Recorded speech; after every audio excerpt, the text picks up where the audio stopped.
Because our maid was to do soccer and we didn't like to do two things. Yeah, but no, I'm doing those as well. Like, so that you know which door they come in. It's not like that. It's like a 5-hour chill living in the cold.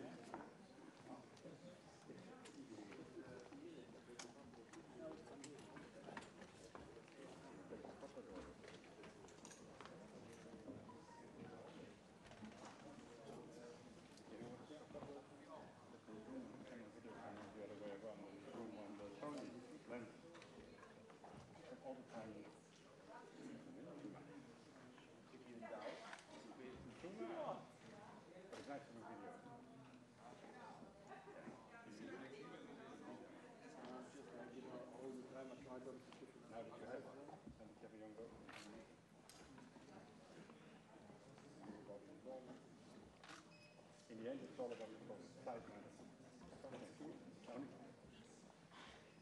Doesn't matter. Fixing it when enough. This is going to get messy.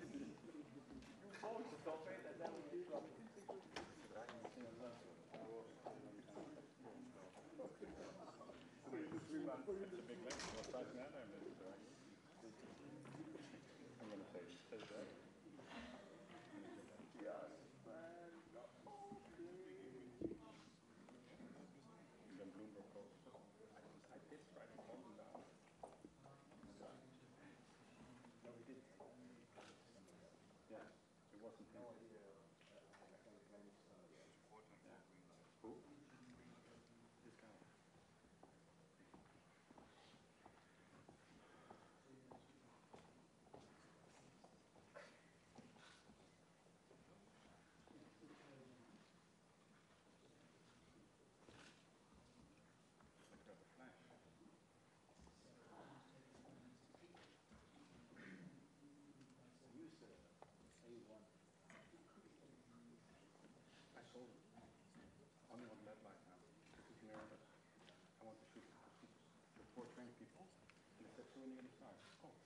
You already have it. Yeah. This is what I did on the with the girl. When are you going to start? What was it? 15 hours. This was it.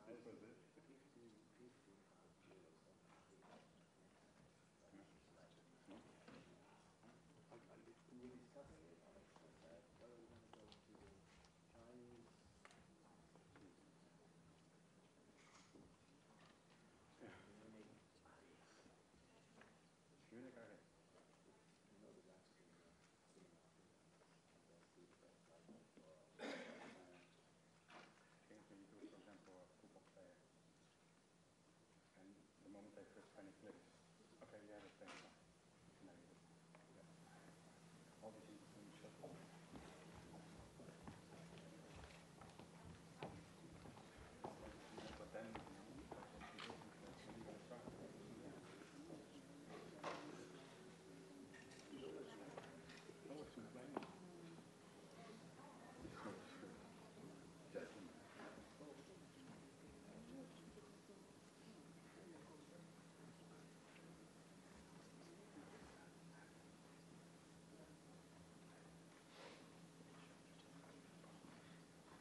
afternoon. Ladies and gentlemen, the Vice President and I are very pleased to welcome you to our press conference. We will now report on the outcome of today's meeting of the Governing Council, which was also attended by the Commission Vice President, Mr. Dombrovskis. Based on our regular economic and monetary analysis, we have conducted a thorough assessment of the economic and inflation outlook, also taking into account the latest staff macroeconomic projections for the euro area. As a result, the Governing Council took the following decisions in the pursuit of its price stability objective. First, we decided to keep the key ECB interest rates unchanged. We now expect them to remain at their present levels at least through the end of 2019, and in any case, for as long as necessary to ensure the continued sustained convergence of inflation to levels that are below but close to 2% over the medium term. Second, we intend to continue reinvesting in full the principal payments from maturing securities purchased under the asset purchase program for an extended period of time past the date when we start raising the key ECB interest rates, and in any case for as long as necessary to maintain favorable liquidity conditions and an ample degree of monetary accommodation. Third, we decided to launch a new series of quarterly targeted longer-term refinancing operations, TLTRO III, starting in September this year and ending in March 2021, each with a maturity of 2 years. These new operations will help to preserve favorable bank lending conditions and the smooth transmission of monetary policy. Under TLTRO III, counterparties will be entitled to borrow up to 30% of the stock of eligible loans as at 28 February 2019 at a rate indexed to the interest rate on the main refinancing operations over the life of each operation. Like the outstanding TLTRO program, TLTRO III will feature built-in incentives for credit conditions to remain favorable. Further details on the precise terms of TLTRO III will be communicated in due course. Fourth, we will continue conducting our lending operations as fixed-rate tender procedures with full allotment for as long as necessary, and at least until the end of the reserve maintenance period, starting in March 2021. Today, monetary policy decisions were taken to ensure that inflation remains on a sustained path towards levels that are below but close to 2% over the medium term. While there are signs that some of the idiosyncratic domestic factors dampening growth are starting to fade, the weakening in economic data points to a sizable moderation in the pace of the economic expansion that will extend into the current year. The persistence of uncertainties related to geopolitical factors, the threat of protectionism, and vulnerabilities in emerging markets appears to be leaving marks on economic sentiment. Moreover, underlying inflation continues to be muted. The weaker economic momentum is slowing the adjustment of inflation towards our aim. At the same time, supportive financing conditions, favorable labor market dynamics, and rising wage growth continue to underpin the euro area expansion and gradually rising inflation pressures. Today's decisions will support the further build-up of domestic price pressures and headline inflation developments over the medium term. Significant monetary policy stimulus will continue to be provided by our forward guidance on the key ECB interest rates, reinforced by the reinvestments of the sizable stock of acquired assets and the new series of TLTROs. In any event, the Governing Council stands ready to adjust all of its instruments as appropriate to ensure that inflation continues to move towards the Governing Council's inflation aim in a sustained manner. Let me now explain our assessment in greater detail, starting with the economic analysis. Euro area real GDP increased by 0.2% quarter-on-quarter in the fourth quarter of 2018, following growth of 0.1% in the third quarter. Incoming data have continued to be weak, in particular in the manufacturing sector, reflecting the slowdown in external demand compounded by some country and sector-specific factors. The impact of these factors is turning out to be somewhat longer lasting, which suggests that the near-term growth outlook will be weaker than previously anticipated. Looking ahead, the effect of these adverse factors is expected to unwind. The euro area expansion will continue to be supported by favorable financing conditions, further employment gains and rising wages, and the ongoing, albeit somewhat slower, expansion in global activity.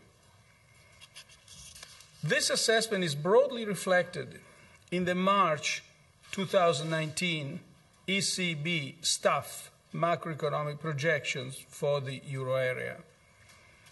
These projections foresee annual rate GDP increasing by 1.1% in 2019, 1.6% in 2020, 1.5% in 2021. Compared with the December 2018 Eurosystem staff macroeconomic projections, the outlook for real GDP growth has been revised down substantially in 2019 and slightly in 2020. The risks surrounding the euro area growth outlook are still tilted to the downside on account of on account of the persistence of uncertainties related to geopolitical factors, the threat of protectionism, and vulnerabilities in the emerging markets. According to Eurostat's flash estimate, euro area annual HICP inflation was 1.5% in February 2019, after 1.4% in January, reflecting somewhat higher energy and food price inflation. On the basis of current futures prices for oil, headline inflation is likely to remain at around the current levels before declining towards the end of the year. Measures of underlying inflation remain generally muted, but labor cost pressures have strengthened and broadened amid high levels of capacity utilization and tightening labor markets. Looking ahead, underlying inflation is expected to increase over the medium term, supported by our monetary policy measures, the ongoing economic expansion, and rising wage growth. This assessment is also broadly reflected in the March 2019 ECB staff macroeconomic projections for the euro area, which foresee annual HICP inflation at 1.2% in 2019, 1.5% in 2020, and 1.6% in 2021. Compared with the December 2018 Eurosystem staff macroeconomic projections, the outlook for HICP inflation has been revised down across the projection horizon, reflecting in particular the more subdued near-term growth outlook. Turning to the monetary analysis, broad money M3 growth decreased to 3.8% in January 2019 from 4.1% in December 2018. M3 growth continues to be backed by bank credit creation, notwithstanding a recent moderation in credit dynamics. The narrow monetary aggregate M1 remained the main contributor to broad money growth. The annual growth rate of loans to non-financial corporations declined to 3.3% in January from 3.9% in December last year, reflecting a base effect, but also in some countries, the typical lagged reaction to the slowdown in economic activity, while the annual growth rate of loans to households remained at 3.2%. Borrowing conditions for firms and households still favorable, as the monetary policy measures put in place since June 2014 continue to support access to financing, in particular for small and medium-sized enterprises. The policy measures decided today, and in particular the new series of TLTROs, will help to ensure that bank lending conditions remain favorable going forward. To sum up, a cross-check of the outcome of economic analysis with the signals coming from the monetary analysis confirmed that an ample degree of monetary accommodation is still necessary for the continued sustained convergence of inflation to levels that are below but close to 2% over the medium term. In order to reap the full benefits from our monetary policy measures, other policy areas must contribute more decisively to raising the longer-term growth potential and reducing vulnerabilities. The implementation of structural reforms in euro area countries needs to be substantially stepped up to increase resilience, reduce structural unemployment, and boost euro area productivity and growth potential. This is particularly important in view of the overall limited implementation of the 2018 country-specific recommendations as recently communicated by the European Commission. Regarding fiscal policies, the mildly expansionary euro area fiscal stance and the operation of automatic stabilizers are providing support to economic activity. At the same time, countries where government debt is high need to continue rebuilding fiscal buffers. All countries should continue to increase efforts to achieve a more growth-friendly composition of public finances. Likewise, the transparent and consistent implementation of the European Union's fiscal and economic governance framework over time and across countries remains essential to bolster the resilience of the euro area economy. Improving the functioning of economic and monetary union remains a priority. The Governing Council welcomes the ongoing work and urges further specific and decisive steps to complete the banking union and the capital markets union. And we are now at your disposal for questions. Ms. Look. Carolyn Look, Bloomberg. Mr. President, could you give us an idea about the reasons why you decided on the specific features of the TLTRO III program? So, for example, why are the maturities 2 years? Why have you indexed it to the MRO? And also, why is the start date in September when the funding becomes relevant for banks' net stable funding ratios in June already?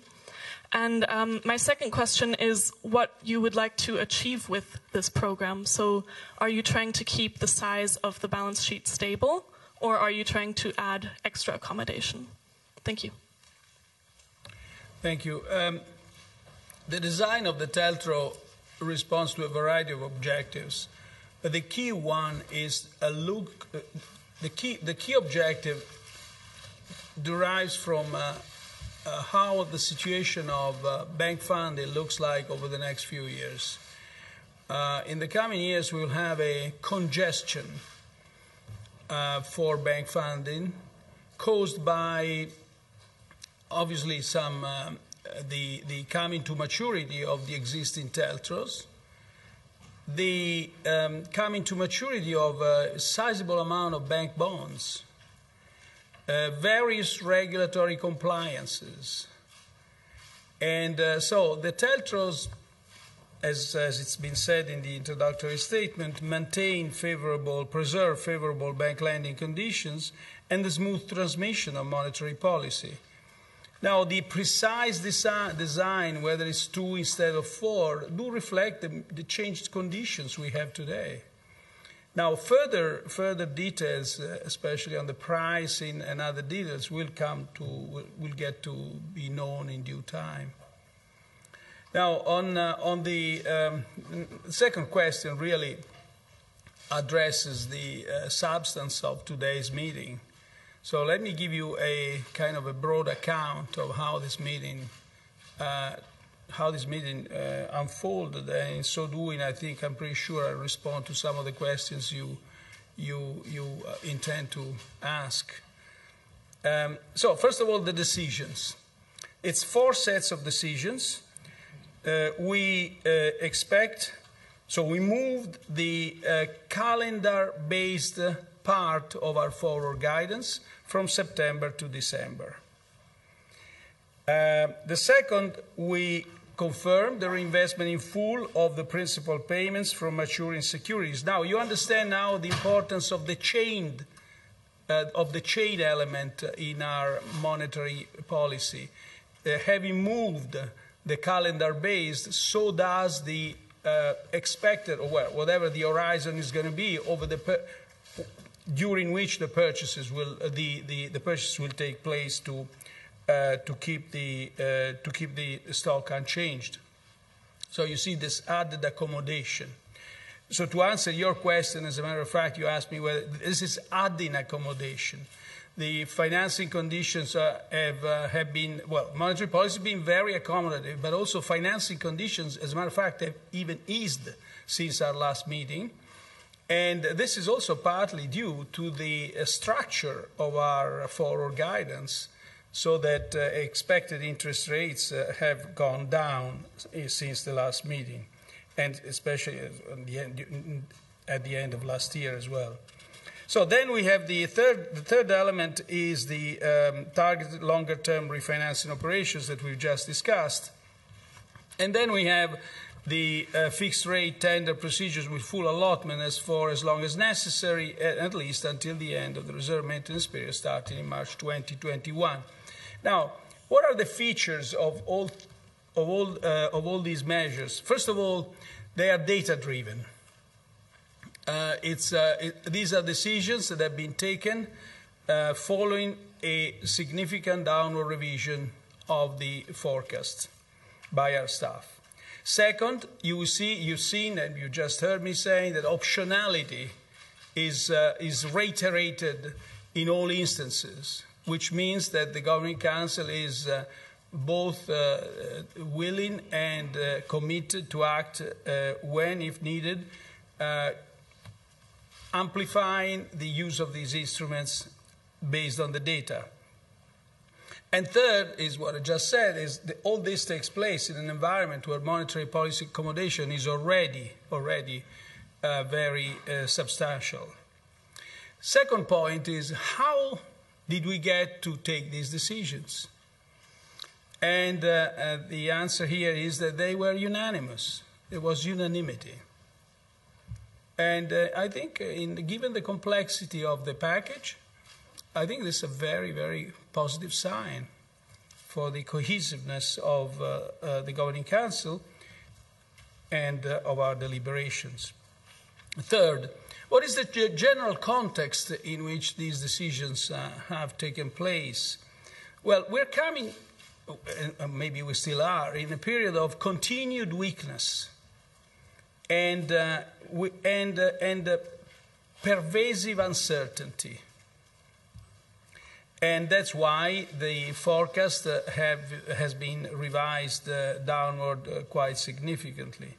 Now, I will come and comment in a moment about the pervasive uncertainty, but the factors that have originally caused this weakness, which are mostly of external source, are still there.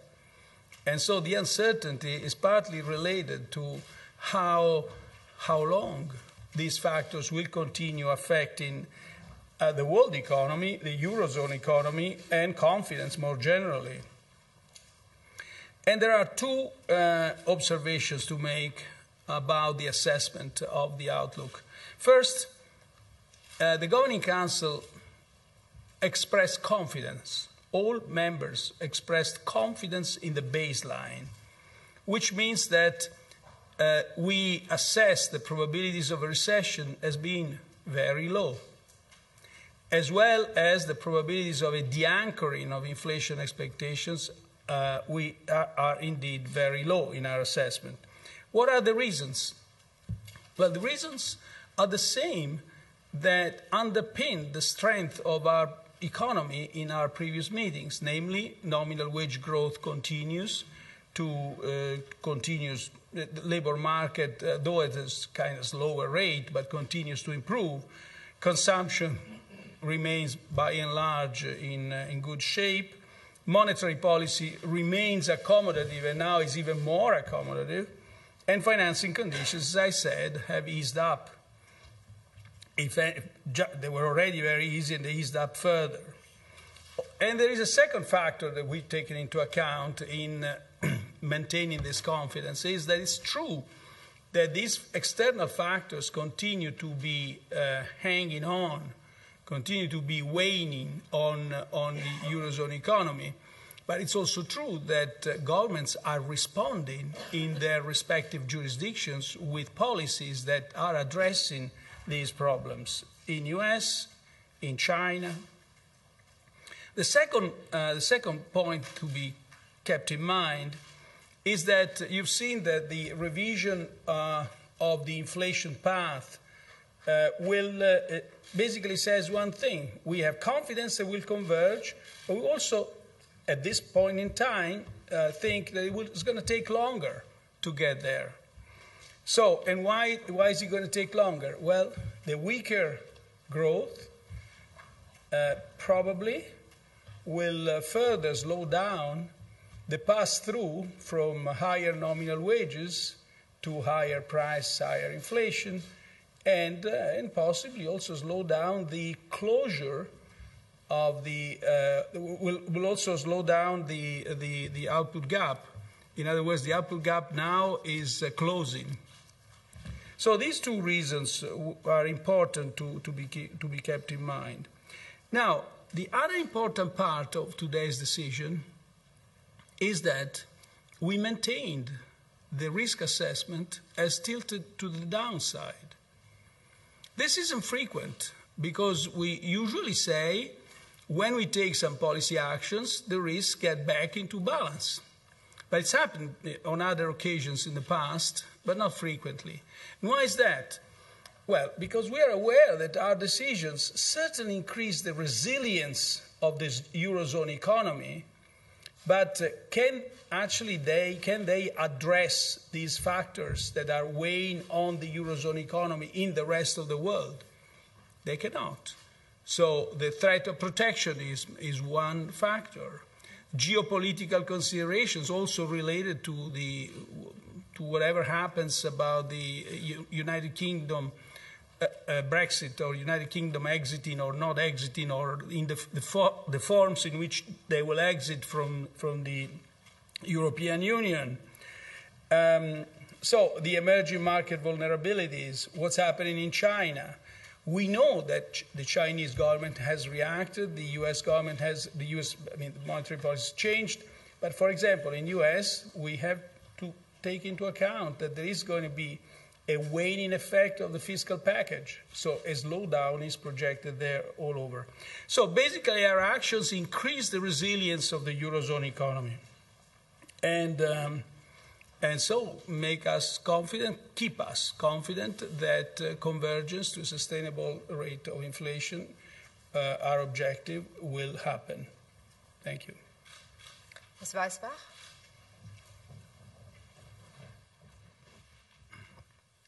Annette Weisbach, CNBC.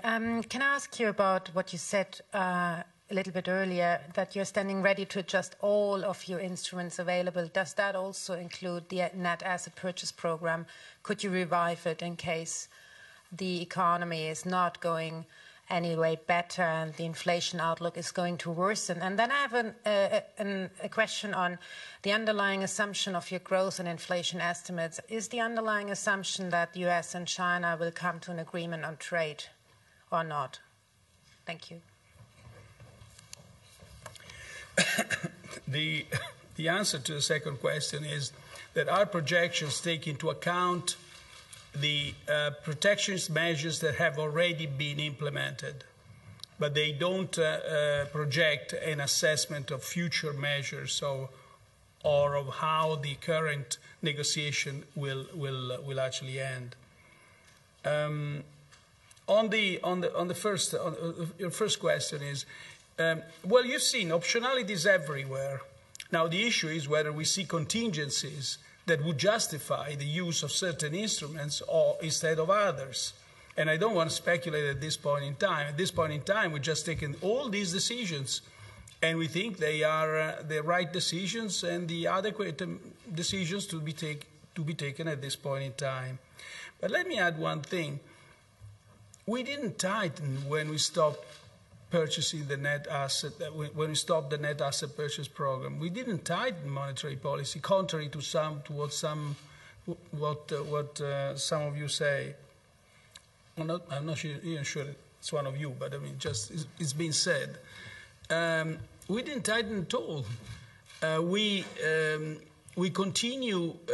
Just to give you an idea, the balance sheet is of the ECB is about 42–43% of the Eurozone GDP. The Fed is about half of it now. And in order to keep this stock unchanged, we continue purchasing something the order of 20 billion euro a month of bonds. And this happens in a context where the debt to GDP ratio in the Eurozone is actually falling. So the simple action of maintaining a stock unchanged in this context actually is a continuous easing, because interest rates are pushed downward by this action. So, and you can see this because since we decided June last year, interest rates have gone down, they keep on going down, term premium is negative, so conditions are very, very accommodative. And if you add to this what I just said, it's the chained element of this, of the horizon over which we'll carry out purchases to keep the stock unchanged, moves together with the forward guidance. But to finish the answer, what today's decisions also say is that we changed the calendar-based part of our forward guidance based on the information we have today, and it's data-driven. In this sense, we are very open to act and determined to act when it's needed. Ms. Jones? Claire Jones, Financial Times. Ahead of the meeting, there was some talk from some of the members of the Governing Council about whether or not to introduce a tiered system, whether to start by raising the deposit rate. So I'm just wondering, was there any trade-off in terms of extending the guidance to the end of this year rather than, say, further into 2020 in order to not have to make any commitment to move to some sort of tiered system and in order to have the unanimity behind the decisions that you've had today? And having said that, even though the guidance on rates isn't as extended as far as markets are now foreseeing for the first rate rise, there is a broad sense in which you've got ahead of the curve today and that you have really surprised people by not only announcing something on TLTROs, but also announcing that you've shifted your message on forward guidance. So can you maybe explain a little bit about the reaction function here, why you've decided to deploy these shock and awe tactics? Was there something in particular that has scared you that you've seen in the recent data? Thank you. Thank you.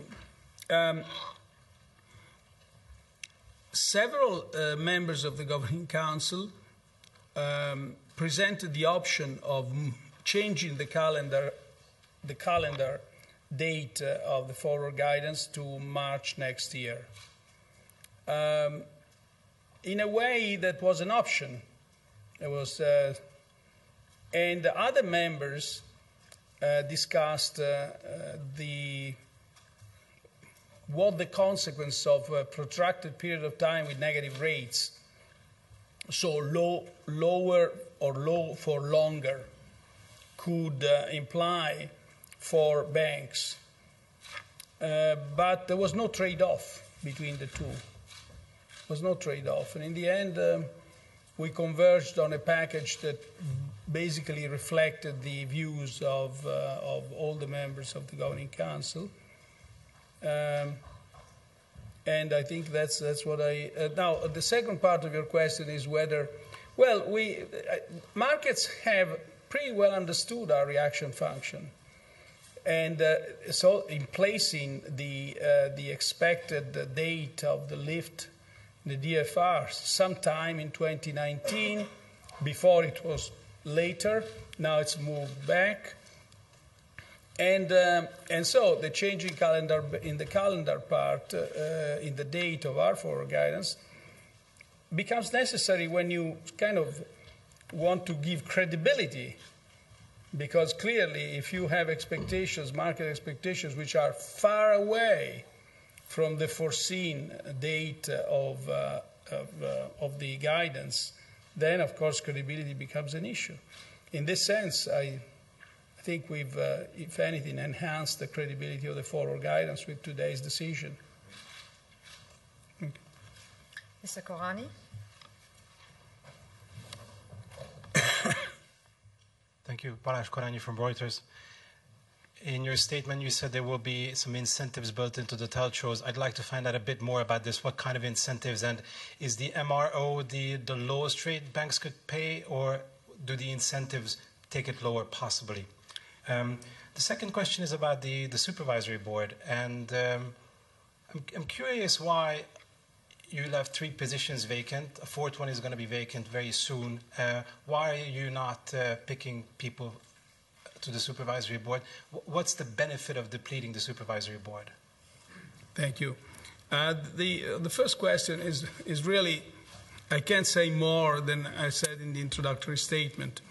The pricing, the shape, and other details on the TLTRO will be made known in due time. So it's what I just said about whatever incentives and language you just quoted. It's the intention of designing in a way that gives built-in incentives for credit conditions to remain favorable, but doesn't get further into being more specific at this point in time. On the supervisory board. Yes, it is a process which will be carried out in a completely transparent way in the coming weeks, and it's with a change in the chair and so on, so everything's been delayed, but will take time soon. Will take place soon. Mr. Malin?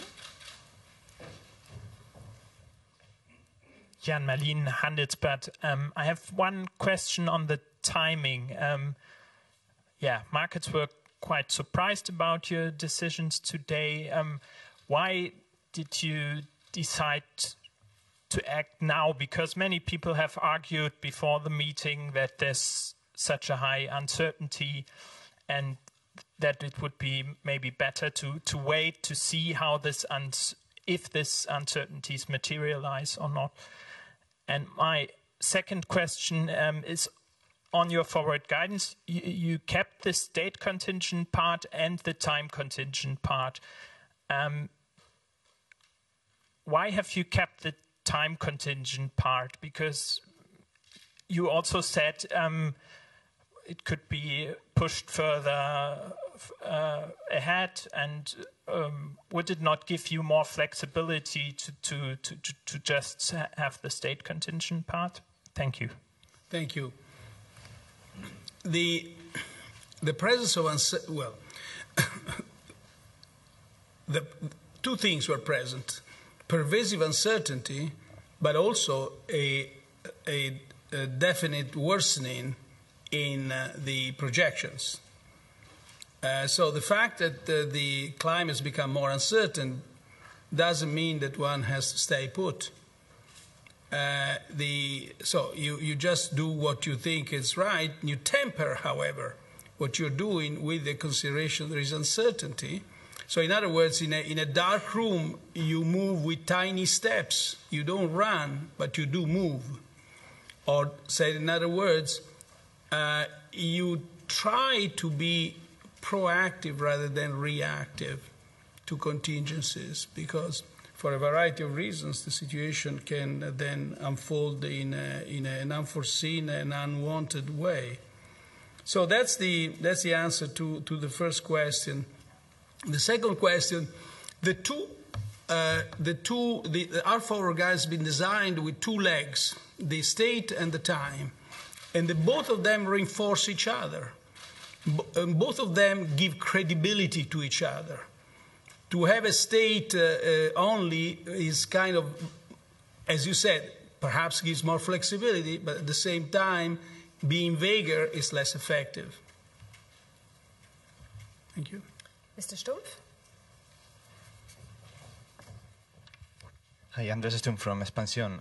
Could you elaborate a bit more in the choosing of the TLTRO with T instead of an LTRO? What have been the reasons for this? And just one question more. Do you want to make any comment on the statement of the ECB that has confirmed that you are going to end your mandate without hiking the interest rates? Well, no, I make no comments. It's not. First of all, it's not me. It's the Governing Council. But I have no comments to make. Now, the other point is actually it's been discussed. What the first LTROs were quite effective for the time when they had been designed, but they were used not 100%, of course, but they were used also to kind of buy sovereign bonds. At that time, the yields on bonds were high, and banks, especially in parts of the Eurozone where to lend to the economy was very risky because these parts were in huge recession, they bought sovereign bonds. What then we wanted to achieve with the T was to make sure, to minimize this possibility, to make sure the banks borrow at a very good rate, but in order to lend to the economy and to firms and households and the private sector, not to buy sovereign bonds. Ms. Boufaki?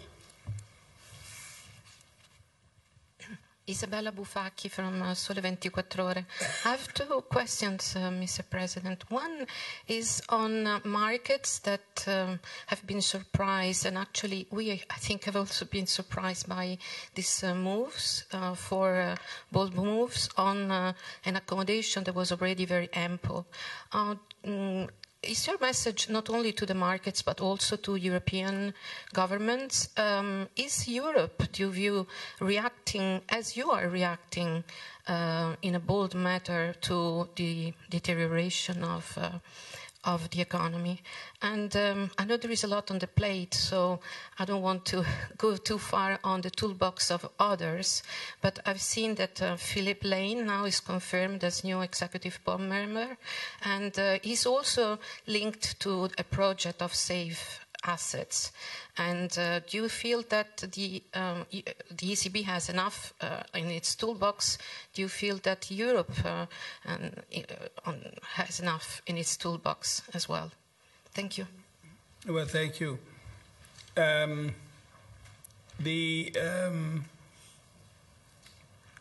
I think, well, let me first respond to the first part. It's easy for us to plea for more action at European level in all directions, institutional policies and so on. I think we should do it, but we should be aware that these are political decisions that governments can take or have to take, but they have to explain to their citizens. It's relatively easy to advise about the right policy.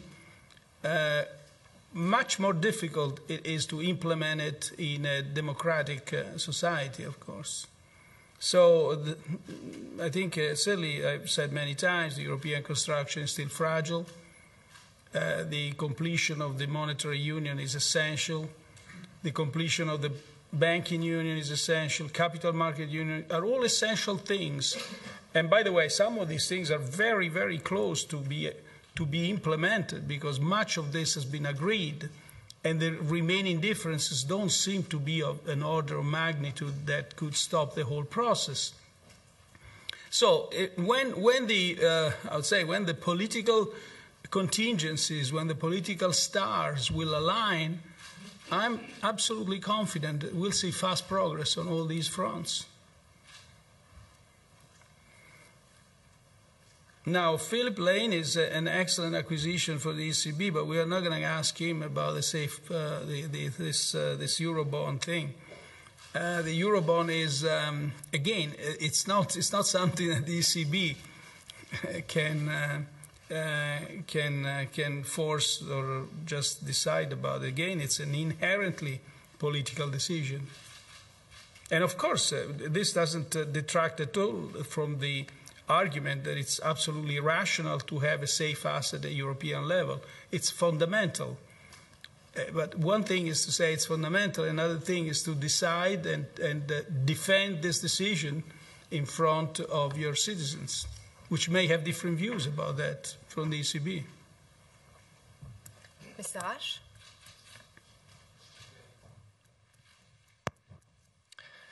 Michael Rasch, Neue Zürcher Zeitung. 2 questions, if I may. The TLTROs are also a kind of subsidies for banks, especially for weak banks. A lot of these banks are paying dividends to their shareholders and bonuses to their senior managers. Do you think this fits together with the subsidies? And my second question, some economists are thinking the ECB policy was behind the curve in the last quarters, meaning monetary policy was not fully in line with the economic cycle. Do you understand these critics, or do you think the critic is unfair? Well, on your first question, a TLTRO is an operation which which allows banks to borrow money from the ECB at somewhat more favorable terms than the banks could do going to the market. And that's the essence. And so the issue is not whether there is a subsidy or not. There is a subsidy. Now, it depends very much on how it's designed, of course.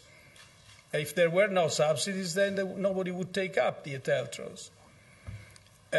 So the issue is whether the TLTRO fulfills monetary policy objectives and helps the transmission of monetary policy. And we believe it's always done that. It's been very effective, as a matter of fact, in reactivating the banking sector in the Eurozone and in transmitting, especially the TLTRO, transmitting the better lending conditions to firms and households, to the private sector in the economy. I think that's the yardstick of successful TLTRO. And certainly I have all reasons to think that this will be designed exactly in the same, with the same effectiveness. Your other question was? Oh, behind. Well, we never thought we were behind the curve. I think we've been, well, in any event, today we're not behind the curve for sure. But this, even before, because the way the monetary policy had been designed, the monetary policy has been designed after June, would produce automatic accommodation that would make financing conditions easier as far as the monetary policy component is concerned. Then, of course, when, since we said, and it was like that before too, I mean, just since we are, in our deliberations, data-driven, when it's become necessary to add to this automatic process, we did it. Mr. Ferris? Thanks. Mr. Draghi, my first question was on QE and whether, was there any discussion this week about restarting the program? Would that be the next tool, the next stimulus tool you could use in the event of a downturn around no-deal Brexit, for instance? And the second question is, given the length of the Eurozone recovery so far, is there a risk that the economy is becoming too dependent on ECB stimulus? Thanks. Well, the answer is no to both questions, actually. There was no discussion about QE, not at all. And there was no, there's no lack of recovery in the Eurozone economy. I have dwelt long enough on the worsening of the economic outlook, but we're still talking about weaker growth. So we're talking about expansion. The economy continues to expand. The labor market continues to add jobs. Nominal wages continue to grow, as a matter of fact, at a higher rate than they used to a year ago or 2 years ago. Even interesting, the dispersion amongst growth rates of nominal wages across sectors and countries is now at a historical minimum, meaning that it's gradually, yes. The point is that we've got to be patient in terms of pass-through. We see nominal wages going up, and we don't see prices going up at the same time. And we have to be patient because first of all, now we are having a slowdown, but also because the mechanism whereby increasing the cost, wages, and also, I mean, other parts of the cost components are transferred into prices has changed structurally in the last few years. And you've seen this in the United States, and you're seeing this in Europe now. Mr. Hyten? Luke Hyten, Market News. Mr. Draghi, given that the 2021 inflation forecast is already only 1.6%, if any external shocks were to materialise, can you envisage a situation in which the deposit rate could be lowered even further? And was there any discussion of this at today's meeting? And my second question was, it's been argued that high current account surpluses have a detrimental effect on inflation across the Eurozone. Might one answer to disappointing inflation rates be to adopt a tougher stance towards those countries whose surpluses exceed... might one answer to disappointing inflation rates be to adopt a tougher stance towards those countries whose surpluses exceed 6% of GDP? Thank you. First question, no, there was no discussion. The second question is, you find a hint in the introductory statement about how a proper fiscal policy could actually help not only the recovery, not only the convergence of inflation to our path, objective path, but also on the issue of external surplus. When you read the last section of our introductory statement, which says, well, it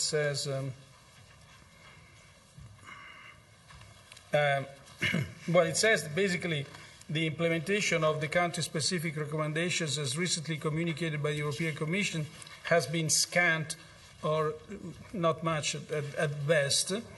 And then it says it's a change with respect to previous IS. Regarding fiscal policies, the mildly expansionary euro area fiscal stance and the operational automatic stabilizers are providing support to economic activity. And then it goes into the same usual statement for countries with high debt. So you see that there is a clear recognition that, of what you said. But again, to this, I would apply the same degree of humility that I would apply in answering to the question about Europe and whether Europe is responding or not. Are political decisions. Even though we may be convinced that it's right, we also have to be aware that we are not the ones who implement these decisions. Mr. Schroers? Thank you, Max Schröers, Börsenzeitung. My first question is on also on the deposit facility rate. You mentioned that there was a discussion about the potential risks to banks if following this low for longer interest rate policy. I'm not sure, have you also discussed ways to mitigate the adverse effects, or discussed when there might be a point in time when you have to decide on such things? And the second question, you mentioned several times optionality is everywhere and that the toolbox is rich. Is also helicopter money part of the toolbox, especially given the fact that you've called it once an interesting concept? Thank you. Yeah. Well, there was a concession to my past academic experience, but no, the answer is no to both questions. And the effect that negative rates might have on banks' balance sheets is complex, and was not the specific mitigating measures were not discussed. Excuse me. There was a discussion about the need to examine this issue in depth. Because, negative rates have been quite successful in our monetary policy. They produced, they were an instrument, powerful instrument in enhancing, fostering the recovery and converging to price stability and achieving our objective. So when there are several analyses trying to assess what's the effect of negative rates for some time on banks' profitability, but they're very, very complicated. First of all, we're talking about aggregates.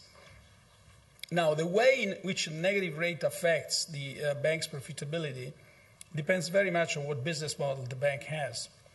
And so you have situations where this influence is very, very important and significant, and situations where it's not. And if you combine in the aggregate, you don't see much, in spite of the many years that passed by. So it's been successful. Second point, one may argue that certainly at the beginning, combined with the QE, there were benefits coming from the recovery, coming from the selling of the bonds with the QE, and there were costs coming from the negative rates. Now, how all this has evolved through time is quite complicated. Also, again, talking about the aggregate, but that's why I'm not satisfied with looking at aggregates so much, but that's what we have to do. You see that when you talk about profitability of European banks, well, it's certainly lower than profitability of American banks, but not much lower than UK or Japan, whether they have mitigating measures or not. And so, because there are many elements that affect the profitability. So we have to look at this issue in somewhat greater detail, and not necessarily related to the negative rates, but more generally, what are the components of banks' profitability that are being affected by our monetary policy, and one of which is the negative rate. Mr. Barbera. Draghi, my question is how much of the 2019 GDP slowdown is due by the Italian economic situation, and why? Thank you. Thank you, because I didn't comment exactly on the factors for the slowdown of 2019. There are two sets of factors, external and internal to the Eurozone. The external factors are, I hinted at them before, it's a slowdown, mostly slowdown in world trade due to a slowdown in China, various emerging market vulnerabilities, potential slowdown in the United States, and I think a general sort of lower confidence produced by the trade discussions, let's call them this way. And this certainly, this sort of diminished confidence filtered through countries and sectors, and it's one major factor for the slowdown in the Eurozone economy. Then we have internal factors. Some of them are sector-specific and country-specific, namely car industry in Germany. But there are also other sectors and other countries, one of which is certainly Italy. So so we know what has produced the slowdown. Where the uncertainty comes into play is how long these factors will be sort of hovering, will be weighing on the Eurozone economy. That's the. And the final question to Ms. Laird, please. Thank you. Two questions, if I may, Mr. Draghi.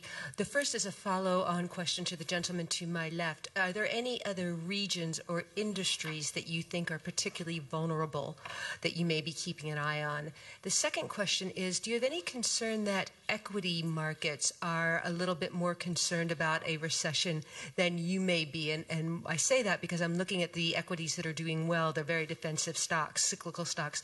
So do you have any concerns that the markets are more bearish than you may be? Well, I'm not sure that equity markets are more bearish because they actually regained everything they lost in the last part of the year. Last year, they gained it back and plus. So, but we have to see what are the sources of this increase in stock prices. In some parts of the world, this is caused mostly by earnings expectations that are good. In other parts of the world, this is caused by a decrease in risk premium. And earning expectations actually appear to have less of an influence in explaining price increases. So I think that says something about the expectations about the economy, the future evolution of the economy. Mind, there is another factor which actually has played quite important role, especially at the beginning of this year, and that's the discount factor. Namely, if people have a lower discount factor, they tend to have higher valuations for the stocks, and therefore that's the element that's mostly affected by monetary policy or expectations about the discount factor. Thank you. Thanks.